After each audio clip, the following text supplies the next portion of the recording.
Jaslu Malta l-kantanti femminili ta' fama internazzjonali Jessie J u Rita Ora li huma fost l-artisti li se jkunu qed jagħtu spettaklu mill-isbaħ fl-Isle of MTV. Mal-wasla tagħhom One News kien preżenti fl-Ajruport Internazzjonali ta' Malta. Expectations of Malta. I can't wait. I've never been here. I'm very excited to meet my fans, perform for the first time. It's going to be amazing. So It's a beautiful place. Spikaw il-fans Maltin li kien hemm jistennew lil dawn il-kantanti bħerqa kbira sabiex jakkwistaw il-firem tagħhom u jieħdu xi ritratti. Il-Jessie J, ju. Jina Rita Ora. X'joġobkom minn dawn l-artisti? Inspirational ħafna, vera nammira, u ġi tasal. Vera illi nistennieh dasbin, xi sentej. Jina mid-diski tagħha vera sbieħ u anke kif tilbes.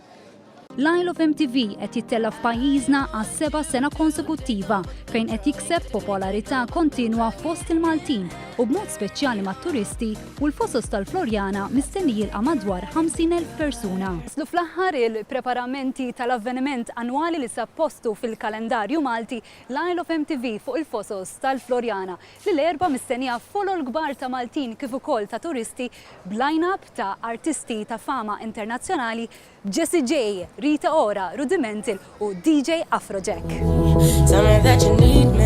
Il-preparamenti għal dan l-avveniment jieħdu ħafna minn idejat kreattivi, id-dawla serata, loġistika u ħafna iżjed.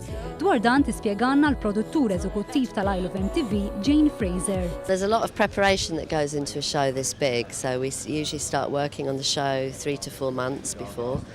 We start with a creative idea and a creative project and how we're going to make something more spectacular than the year before.